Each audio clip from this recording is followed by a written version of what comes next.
Metro 2035. Dmitry Glukhovsky, Chapter 22. The Truth. Arbat's absent population came seething out of the passages on its way back to the station. The cordon that was keeping it well away from the rigged trial had gotten involved in the general affray. The Order's dissenters withdrew from the station in various directions. Artyom, squeezed in between strangers, couldn't see this any longer, but he shouted to everyone from behind the blank black backs. "The world is still there! We're not alone! They're deceiving you! You can leave the metro! They're lying to you! Don't believe them!" Then they fastened his mouth shut again. The men in the Order who had remained loyal to Miller withdrew to his embassy at Arbat Station. They seated the crumpled colonel on his bent wheelchair and set him in his legitimate place, that office with the shot glass and the lists. Artyom and Ilya Stepanovich, who had also been noted down as a mutineer, were held in a cubbyhole beside Miller's reception area. They were guarded by unfamiliar soldiers. Men walked into the colonel's office and inquired behind the loosely closed door whether it was time to do away with the prisoners. But Svyatoslav Konstantinovich postponed his decision. A cold draft wandered along the corridor, carrying tatters of conversations in through cracks under the doors. Some from the station, others from the colonel's office. They could hear an agitated crowd accumulating at Arbat.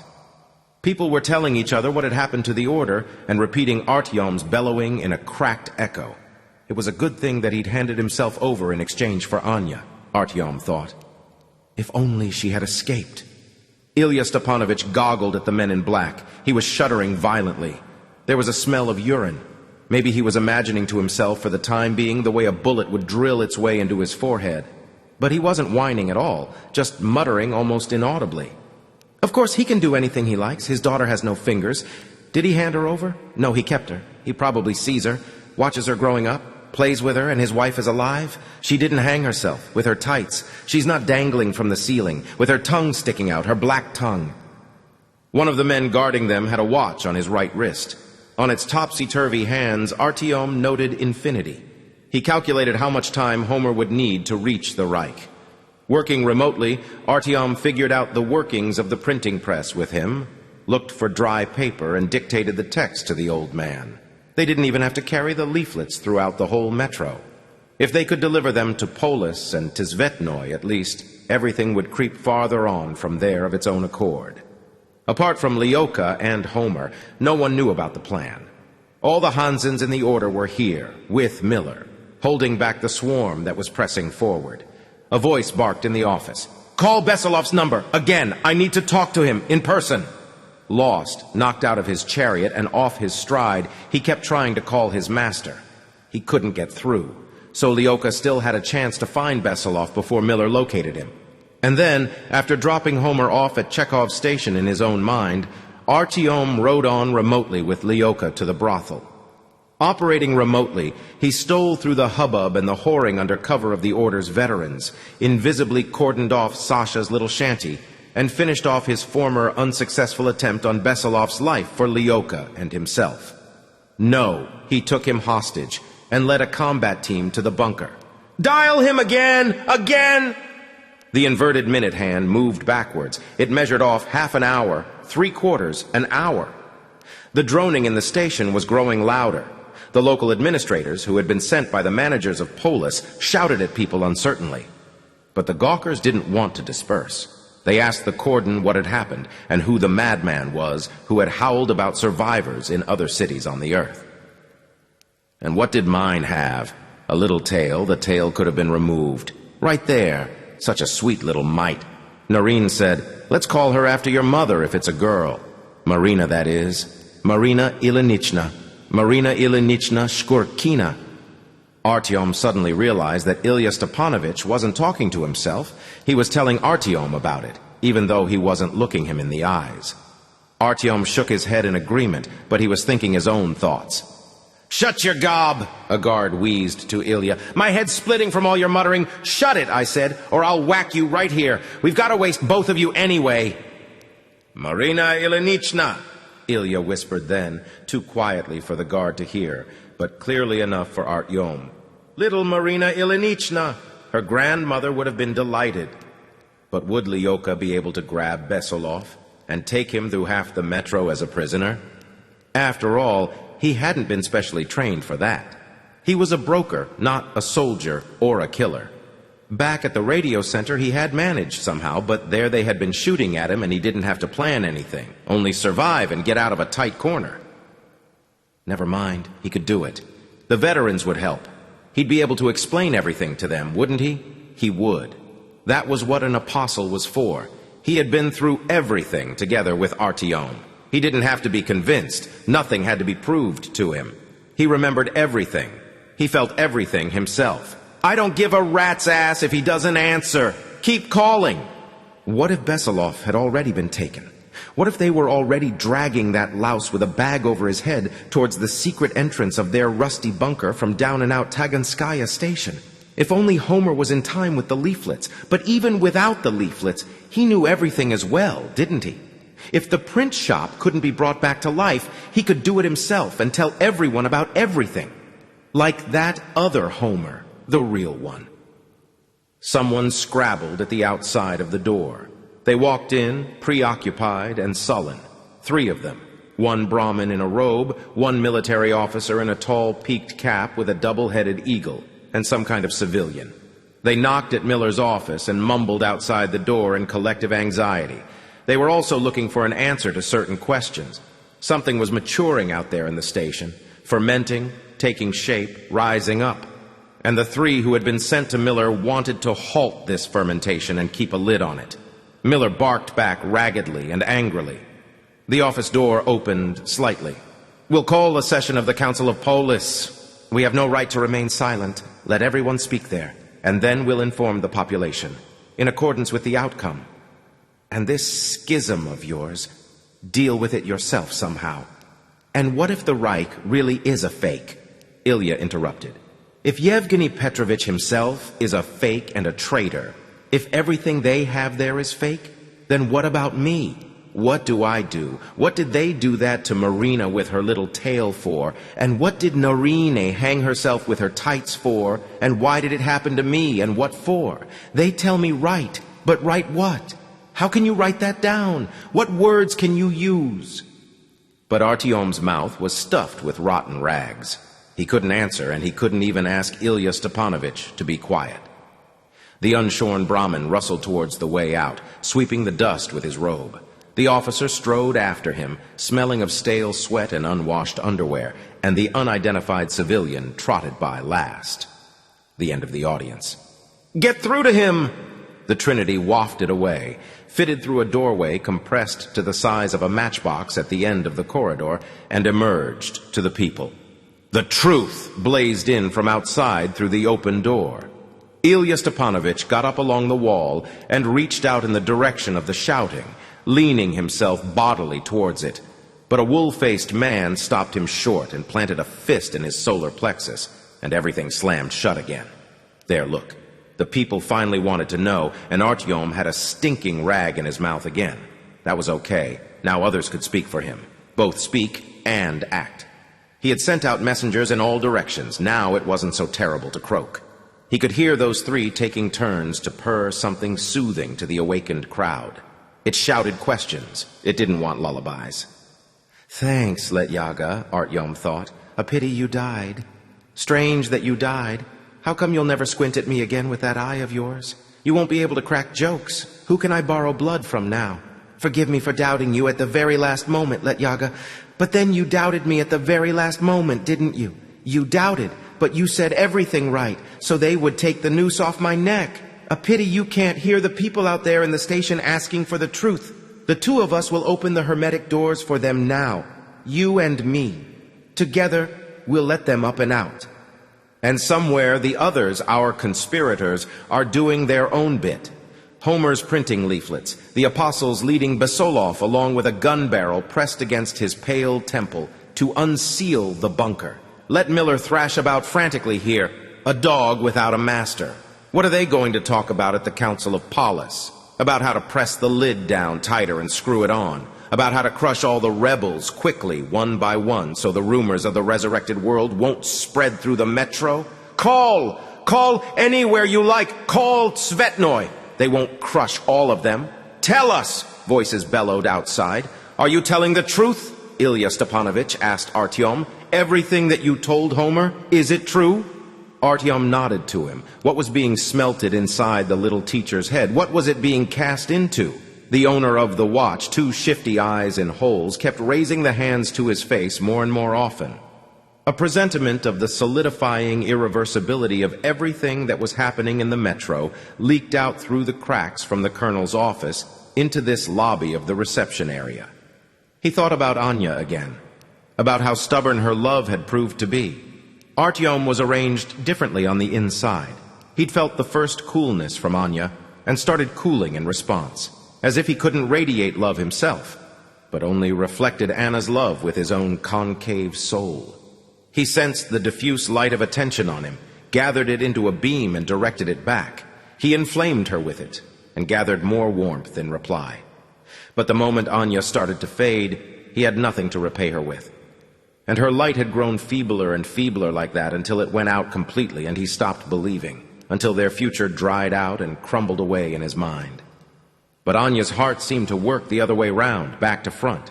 It seemed like she didn't need him any longer because of his mean-spirited deafness, his malign obstinacy, his unwillingness to compromise on his own idiotic dreams and his disdain for hers. Maybe she really had been thinking of dropping Artyom first. The wick only had enough oil left on it to smoke, but as soon as he left, she had flared up again, with obdurate desperation. So intensely that the heat had started grilling his eyes and he wanted to cover them with his hand. He had covered them, and the heat still reached him anyway. Anya was reflected in it, crookedly and comically, but the image was growing clearer and brighter. Love, what a strange fuel. No answer? Maybe there's nowhere for you to call now, Dad. Enough time has gone by. If the apostle got lucky, if he's done everything just right, maybe the bunker has already been taken and gutted. The fat rats have already been lined up in ranks at Taganskaya Station, in their stupid outfits. And they're reciting their latest geography lesson for the teacher like school kids. Anzor! Anzor walked in and looked Artyom and Ilya up and down with a hostile glare. He listened to Svyatoslav Konstantinovich's barking and rolled him out, skipping along on the wobbly wheelchair into the corridor. "What do we do with these?" asked the one with the watch. "I haven't decided yet. After the council," Miller hissed without turning round. He hadn't gotten through on the phone. "Do we keep them here?" "Yes, no. Wait, let me take them with me. They might come in useful. Only make sure they keep their mouths shut." They took them under the arms and lifted them off the floor, Artyom with his taped-up mouth and Ilya with his pissed pants, and led them out into gleaming Arbat station. They formed up in a wedge and forced their way through the crowd. They marched through the whole station, defiantly. They turned deaf and didn't hear the people shouting to them. The Council of Polis convened right here. That was why Miller required an office at Arbat Station. The entire formation remained outside. Artyom and Ilya weren't summoned into the council either. The order formed up like a hedgehog, with its bristles raised to close off the entrance to rubberneckers. Miller and Anzor went in. Then a few late Brahmins walked through and the doors closed. "They say they picked up some signals or other." Voices rustled on all sides. "It seems like we're not the only ones who survived. But where else? Who? Who said so?" "That will all be clear when they come out. They're conferring." "But how could something like that happen? They haven't said anything all these years. And then, take that. The order found out. There was a skirmish over whether to tell or not. But who are they? On the bench? Who's the one tied up?" "They caught some terrorists. They'll tell us soon." Artyom couldn't see the people whispering. Instead of them, he saw identical black backs, the shoulder straps of bulletproof vests, the woolly backs of heads, and wide straddled boots. But he could sense them. Their curiosity set the air ringing. The oxygen was burning up. The walls were closing in. There were hundreds of them here. Just let Miller try to make them wait for his answers.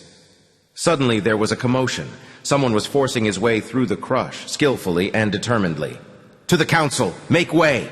The men in the cordon were confused, too. At first they grabbed hold of each other tighter than ever. Then they swayed, doubtfully. Was that Timur's voice? A comrade of Letyaga and Artyom? Another schismatic?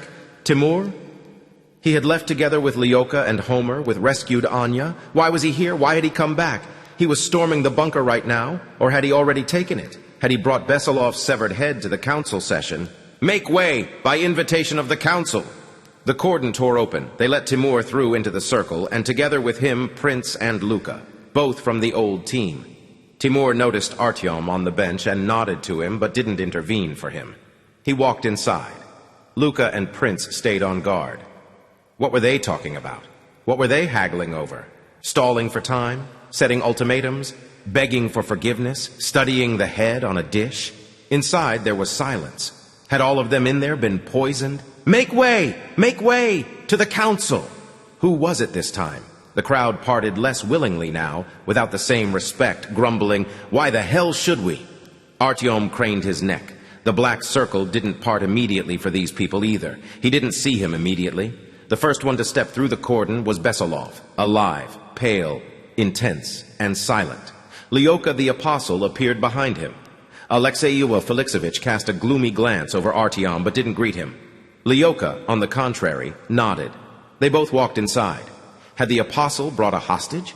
There were another 2 members of the Order with him. They stayed outside. Artyom leapt up off the bench and started shouting his questions into the rag. They struck him behind the knees to make him fall back again, and he fell. Luka and Prince hissed at the man who chopped him down, and they all grabbed their holsters. They waited for a moment and then eased back. Everything was being decided behind the doors now, and not here. It was getting really stuffy, like at Komsomol Station, like right in front of the machine guns. People pressed forward and the cordon shrank slowly, although it had no right to yield its positions. The bronze chandeliers, hoops 2 meters wide that weighed half a ton, seemed to sway on their chains as if in a wind. So many people here were breathing in and out in unison.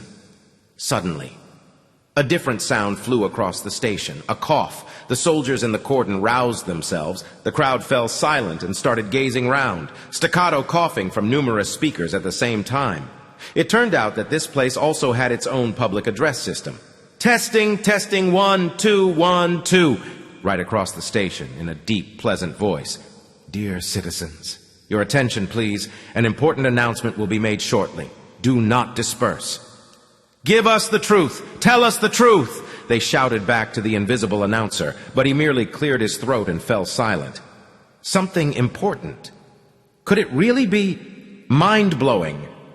It was only when time came to a complete stop that the door opened.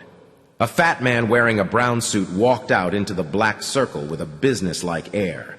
His eyes were glassed in, and his broad forehead swept back and up in a humped bridge to the back of his head. His assistant gave the fat man a hoist up, and he scrambled onto the marble bench beside Artyom.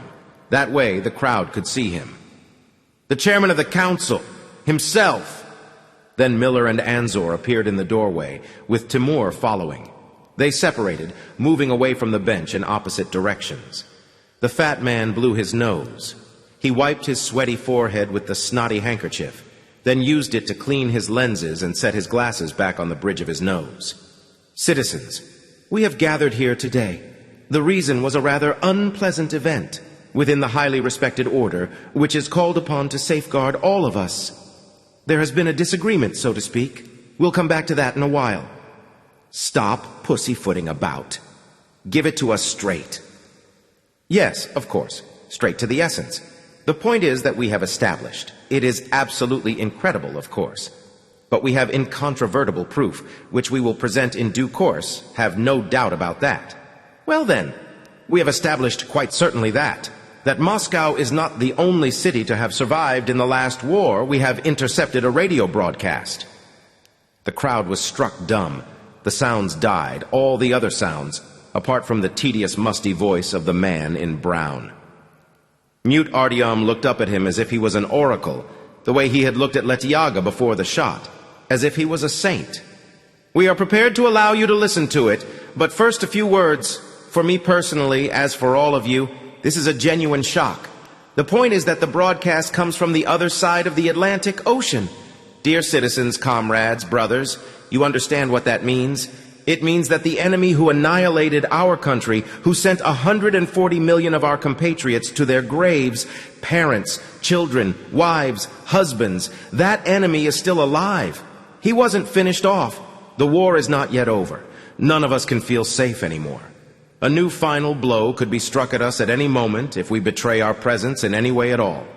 Artyom bellowed and roared, slipped off the bench, and fell on the cold floor. For all these years, only one thing has saved us. The fact that we lived in the metro. The fact that we were certain the surface was not fit for us to live there. Thanks to that, we have survived. And now it is our only chance to continue to survive. I know.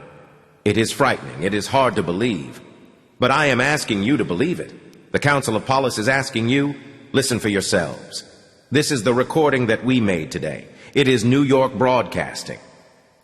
The speakers came back to life. They sneezed. Ew. Shh. And a song thundered out. A strange alien kind of song. In a foreign language. With drums and whooping. With trumpet fanfares and bugles. In a broken rhythm, a man's voice started half wailing, half reciting something between a hymn and a march. He was supported by a female choir. The song reverberated with an irrepressible strength. There was a defiant challenge in it, and a malign joy, and a savage, vital energy. It was music to which you had to, move and dance to, dissolutely, licentiously. But no one under the half-ton chandeliers in the immense hall of white stone could stir a muscle. The chandeliers swayed as if in an earthquake. The people breathed in the thunder of drums and breathed out horror. As you can see, hear for yourselves. There it is, the bestial music of cavemen. In other words, while we suffer our privation, they continue with their debauchery. And in addition, we have information that they have preserved their nuclear potential. This is an enemy who is 100 times more dangerous. This is something we still have to grasp. Now our life can hardly remain as it was. This is the beginning of a new era. And in this connection, here is a declaration. Gather round. Timur, black hair with gray streaks, slim and sinewy, came over to the brown chairman. He leaned down to Artyom and helped him sit up. Then he climbed up on the bench. The veterans of the Order are outraged by the arbitrary actions of our former commander, Colonel Miller. Our comrade was killed by his henchmen instead of being given a fair trial. We apologize to the citizens of Polis for the disturbances. We announce our withdrawal from the command structure. We refuse to obey the orders of Colonel Miller. Timur was speaking jerkily in a husky smoker's voice, the best intelligence officer in the Order. Letyaga's senior colleague and teacher. What was he planning? The base of the Order at Smolensk Station remains ours. We will hold an honest election for new commanders. However, we consider that in the new circumstances, a continuation of conflict is impermissible. Therefore, as a new command, we swear an oath of allegiance directly to the Council of Polis. We swear to be loyal and undertake to defend Polis against all enemies, both overt and covert. He swung round towards the man in brown and saluted him. First a single clap rang out, then another, and then, like a scattering downpour, there came a rustling, a pattering, a drumming. Bravo! Hurrah! Glory! Idiot! Artyom roared at Timur with his stuffed mouth. You great idiot! There isn't any Polis. There isn't any council. You're just swearing loyalty to a different head. Don't believe them! Timur looked at him and nodded. We'll get you away from them too, Tioma. We'll fight side by side against the Yanks yet. I disagree with the way the question has been posed, Miller said gravely from his bent wheelchair. But I'm willing to close my eyes to that. I will not consider this a mutiny. Temporary disagreements, let us say. When the homeland is in danger, we have no right to petty squabbles. We'll resolve things by negotiation. Our order has already paid too high a price. I also swear loyalty in the name of the Order to the Council of Polis. I believe that the time for internal strife is over. We no longer have any right to slaughter each other. Reds, fascists, Hansa. First and foremost, we are Russian people. We have to remember that. We are under threat from our archenemy. He doesn't care what we believe in. As soon as he finds out that we are still alive, he will annihilate us all without any distinction. People listened and took it all in. No one argued or even dared to whisper. Artyom leaned his weight forward and got up onto his knees. He swayed and managed to stand up. And before the guards, spellbound by Miller, realized what was happening, he took a short run up and butted Miller in the temple, tumbling him over onto the ground, together with his wheelchair. "Hold him! Hold him!" They started beating Artyom, and he tried to catch hold of the old idiot's neck with his legs, to squeeze, crush him, and strangle him. They broke out one of his teeth, and the gag fell out. "Lies! You're lying, you bastards!" There was no way to squeeze through the tightly packed crowd, and the men in black started dragging Artyom inside, through the doors. They picked Miller up and dusted him off. "You little shit, you scum! I'll grind you to dust, you trash! You and that ungrateful bitch! You'll both hang, you mildew! It's lies, all lies!"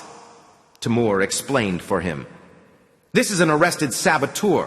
We have grounds for believing that he was spying, trying to expose us. We're checking."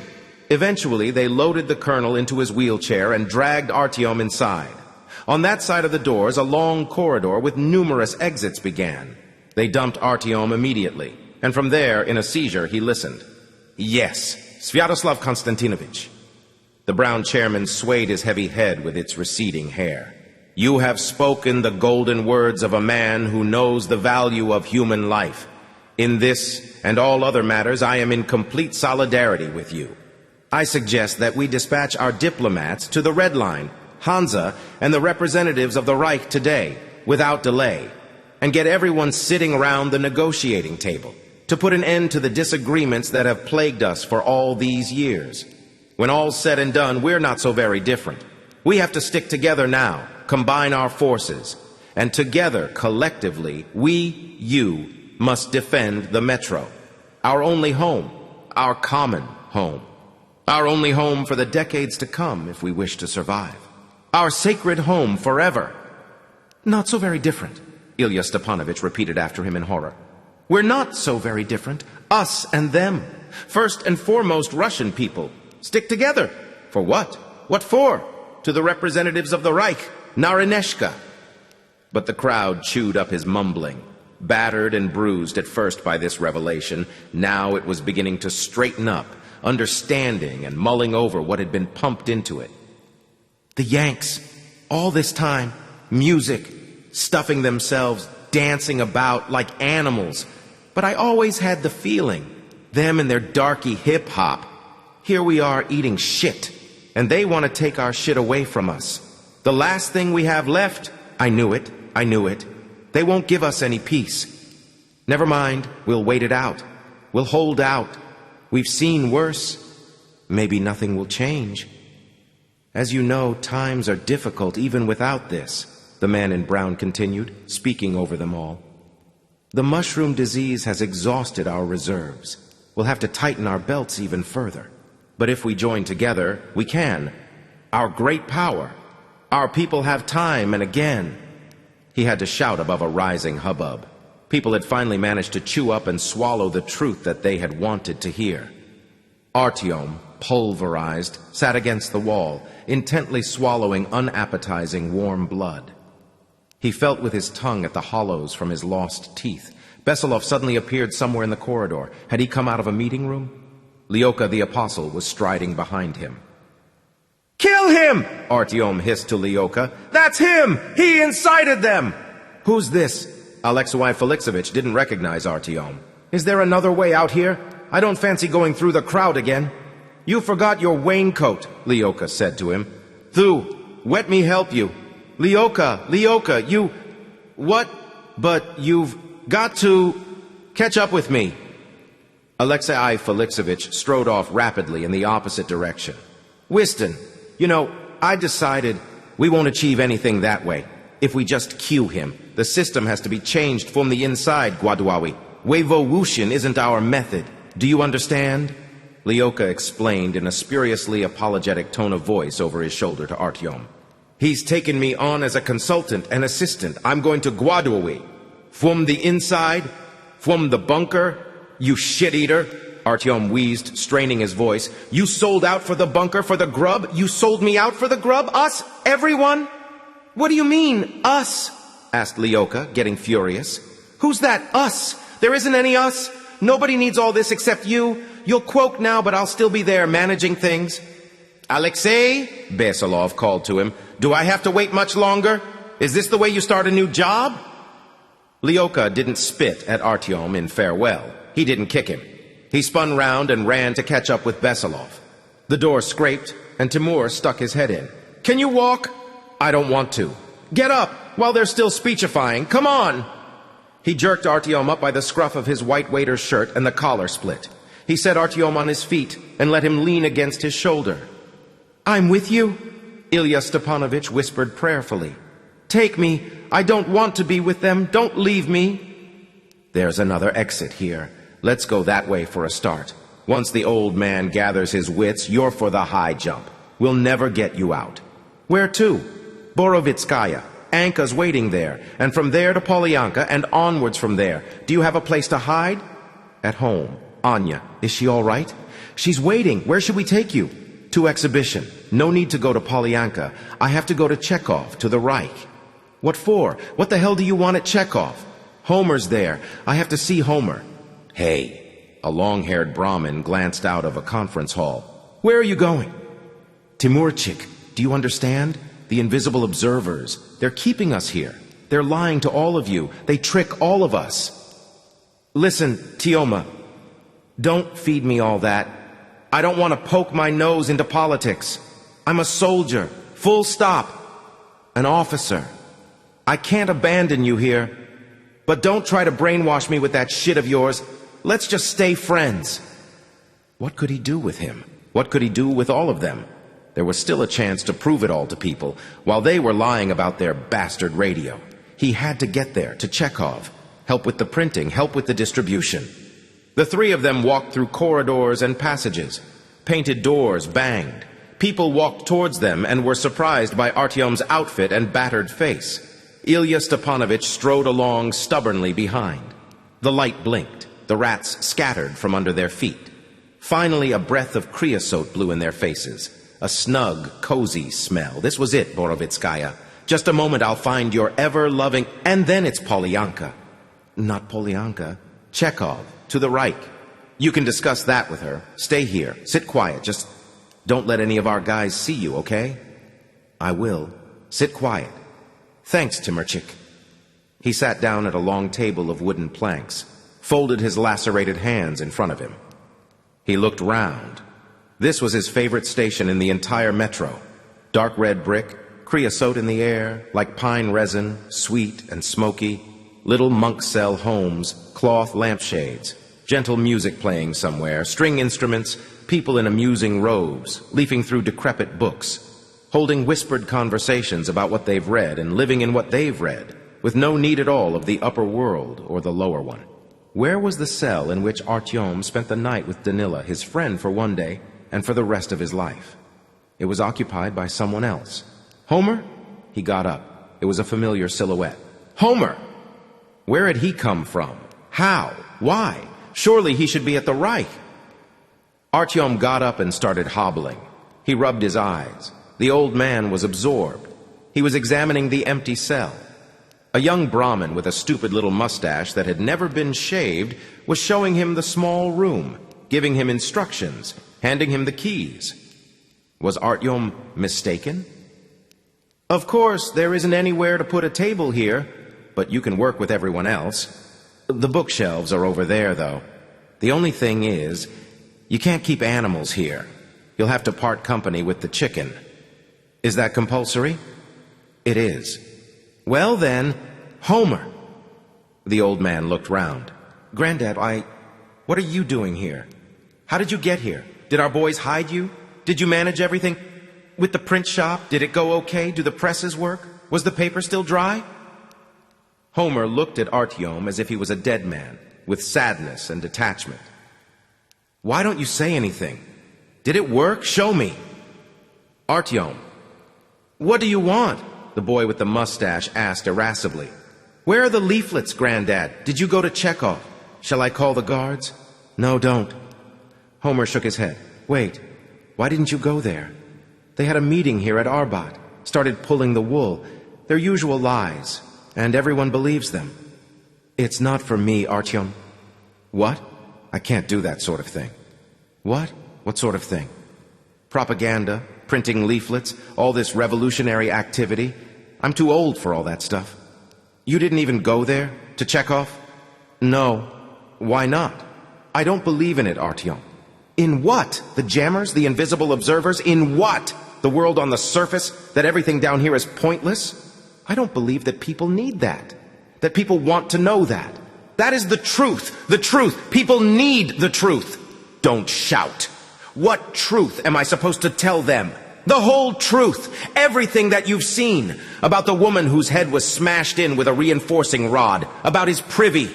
Artyom jerked his head, which was almost falling off by now, at half-dead Ilya Stepanovich, who had dragged along here after him, too.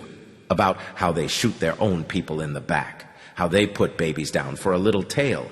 How they blow people's brains out for gossiping. How they drive men out to build wind generators without any protection. So there'll be enough electricity for the jammers. About the jammers. About the dogs eating them. The dead men.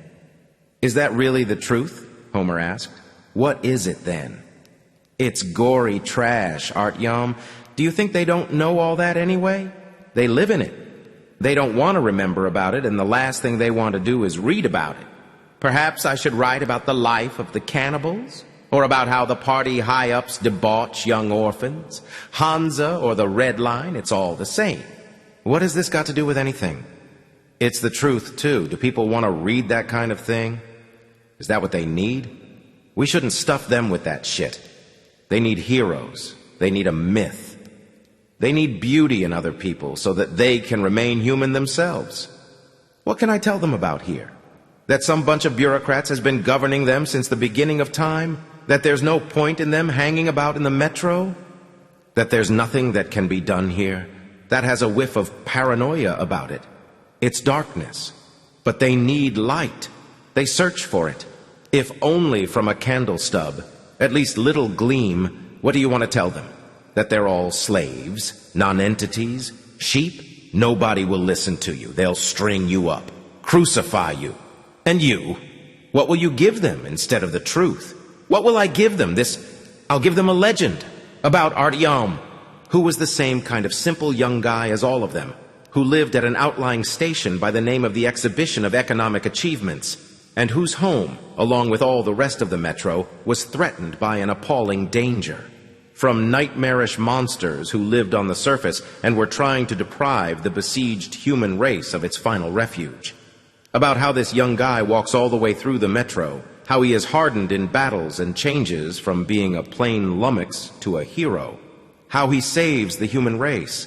That's a story that people will like, because it's about them, about every one of them, because it's beautiful and simple.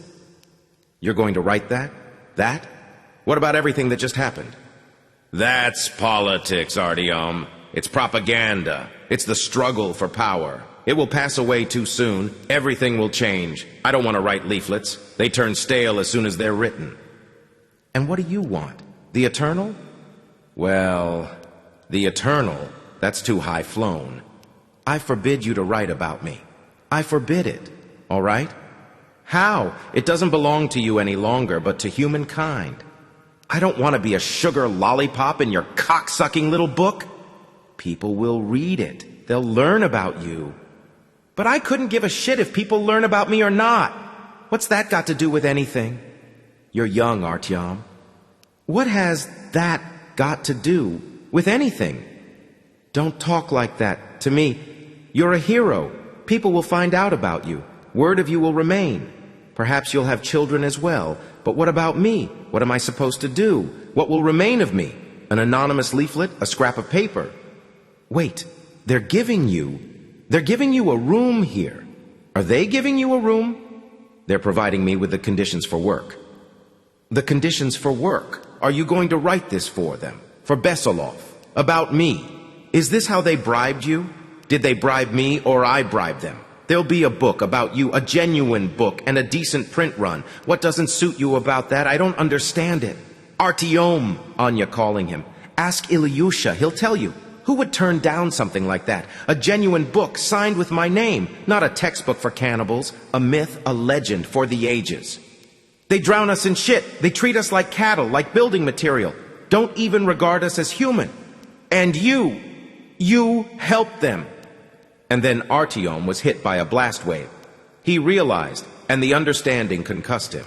His voice disappeared completely, and he was left sculpting air soundlessly, with his throat only whistling slightly on the out-breath.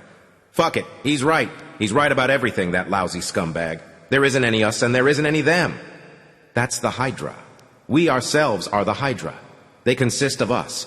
All the aristocracy was shot 100 years ago. Who can we blame? There isn't anyone. We did this to ourselves.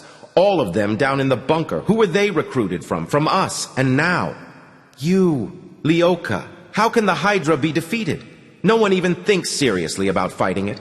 The only thing everyone dreams of is offering it their own head, of becoming one of its heads. They say, here, bite, take me. I want to be inside you, to be with you. There isn't a single Hercules out there, but there's an entire line of heads queuing up. What has power got to do with it? My God, what an idiot I am, You know what? Write it, Granddad. Get it into print, and a long life to you. My God, fuck it! He laughed himself into stitches. He'd been afraid of bursting into tears, but laughter poured out of his mouth like foam out of a rabid dog's. Artyom! He saw Anya and went down on his knees in front of her. Forgive me. Artyom, what's wrong with you? Well, are we really off to Chekhov then? Timur asked. The fascists will get back there any moment now. Maybe Polyanka after all? No. Open the hermetic door. Up. I'm going up on top. What? Artyom! Open the door. Open it up. Artyom, what's wrong with you? Let's go up, Anechka. Up, up.